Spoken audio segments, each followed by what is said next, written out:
One of the big things people have been talking about is Greg Hardy in the last couple of days. He was added to the card in Brooklyn. Rachael Ostovich on that card. Unfortunately, she's had some issues with domestic violence. And Greg Hardy, no matter how much time has passed, is tied to that. Right. Is he remaining on that card? What's going on with that? Yeah, absolutely. I mean, he's going to be tied to that for the rest of his career, for the rest of his life. This is a guy who has spent the last 5 years rehabilitating himself from drugs, alcohol, anger management, you name it, rebuilding his life.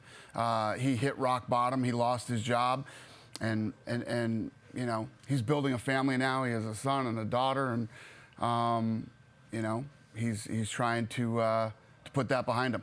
Well, people are saying the optics of having him on the same card as her is tone deaf, given what has just happened with Rachael. Obviously, a terrible situation. Yeah. So, what can you do to combat that? I mean, well, I think first of all, I called Rachael Ostovich and talked to her and walked her through this situation, and her take on it was, his story isn't my story. Everybody's story is different, and I believe in second chances. I have no problem fighting on the same card with this guy, and he didn't do anything to Rachael Ostovich, so she was totally cool with it. So obviously, having her support was a key factor in making that decision. The matchmakers are juggling 100 things at a time.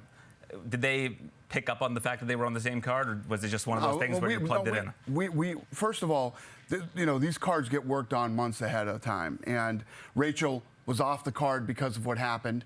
Then she called me back, and she said, first of all, I wasn't letting her fight after what had just happened to her. I was like, there's no way that she can fight right now. She needs to take some time.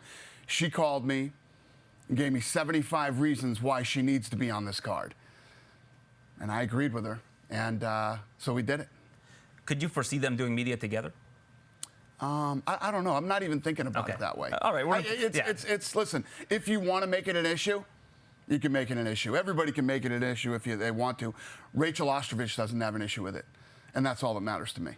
The main event just announced yesterday, according to reports, TJ Dillashaw, Henry Cejudo is being moved off UFC 233 to headline the first ESPN card. So champion versus champion coming out of the gates, like you have in the past with these new network deals. What led to that decision? Was it just a matter of trying to find the right fight for this event? Yeah, it's both. It's trying to find the right fight. Who's injured? Who's already fought? It's always tough to get people to fight around the holidays. So we battle a lot of different things, heading into every January. So, we've been working on all these different cards, and we've been moving people around, for like the last couple of months. So this one ended up, we figured this would be the perfect headliner for it. This will take place at flyweight. There's been talks about the flyweight division being dissolved. I know this has been a subject for some time, but recently we've seen a lot of flyweights get released from the organization, and you yourself said the future is murky. Could this save the division? Yeah, listen, I don't know. Obviously, if you look, we're going into China right now with the UFC Performance Institute. We're going into Mexico, building performance institutes, and we're going to find a lot of smaller people, men and women. So we'll see how this thing plays out. We're making some moves right now that make sense for us, and if somebody pops up that becomes a huge star and a super talented fighter, we'll see what happens. Weili Zhang is trending in that direction. She's phenomenal. Don't disagree. With UFC 233 now, it seems clear that welterweight is in the discussions. I mean, there's only really two divisions where there aren't title fights scheduled, which is the strawweight division and the welterweight division. You mentioned Usman. A lot of talk has been around Usman potentially getting a shot at Woodley, and Woodley potentially not wanting to fight this soon. What's going on there? Yeah, I mean, tell me when Woodley does want to fight. And, this is always an issue with Woodley. We're going to move on. That division is stacked. We got a lot of good talent. And whether Woodley fights or doesn't, we'll end up making a fight with some of the best guys in that division. Could it be an interim title? Could be. Well, we saw Colby Covington stripped of the interim title, I guess, because he wasn't ready to fight. Do you feel like he might have reservations for fighting for that same title again? Yeah, you can't end up.